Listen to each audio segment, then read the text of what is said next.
ঝলমলে সুন্দর সকাল। আমরা বেরিয়ে পড়েছিলাম হচ্ছে M5 মলে। দিনটা খুবই ভালো কাটছিল, ভাবলাম যে খুব সুন্দর কাটবে, কিন্তু কেটেওছে। তার মাঝখানে হয়ে গেছে কি, চলো আগে আমরা ভেতরে ঢুকে যাই, তোমাদের একটু দর্শন করিয়ে দিই জায়গাটা।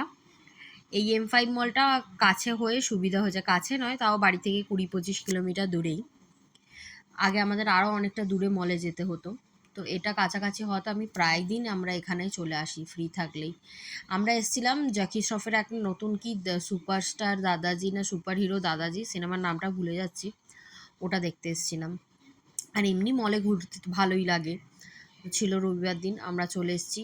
কিন্তু এখানে এসেই কাণ্ডটা ঘটেছিল, আমরা এই যে কোল্ড ড্রিঙ্কসটা, এটাই আমাদের কাল হয়ে দাঁড়িয়েছিল। এই দুটো কোল্ড ড্রিঙ্কস এক একটাতে 750 ml করে ছিল। আমরা বাইরে থেকেই খাওয়া শুরু করেছিলাম, তারপরে হলে ঢুকে আমার মেয়ে পুরো একটা 750 ml খেয়ে ফেলেছে, আর সঙ্গে সঙ্গে তার জ্বর এসে যায়। মুভি খতম হতেই আমরা কোনোভাবে তাড়াতাড়ি করে শপিংয়ে করতে ঢুকে দেখছি ওরা এত জ্বর এসছে। আমরা তাড়াতাড়ি করে আবার অটো নিয়ে বাড়ি ফেরার পথে, কিন্তু যেহেতু লাঞ্চ করিনি, বেজে গেছে বিকেল 4টে প্রায় বেজে গেছে, তাই আমরা অটোটাকে বাড়ি অবধি না নিয়ে গিয়ে থামিয়ে দিয়েছিলাম।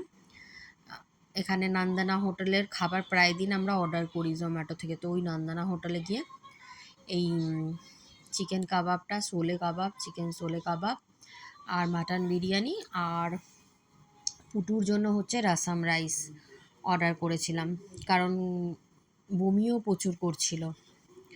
এত কোল্ড ড্রিঙ্কস খেয়ে না পুরো গা গুলিয়ে গেছে। আমরা বেশি জল খেয়ে নিলে আমাদের গা গুলিয়ে যায়, আরও কোল্ড ড্রিঙ্কস খেয়েছিল। এখানে মটন বিরিয়ানিটা খুবই সুন্দর, কোল্ড ড্রিঙ্কস খেয়ে তো সে বারে বারে তার বমি আসছিল। যাই হোক, এখন খাবারের কথায় আসি। খাবারটা আমরা খেতে ভালো হলেও মনটা খারাপ থাকলে না ঠিক সেইভাবে এনজয় করা যায় না, এইভাবেই বাড়ি ফিরলাম।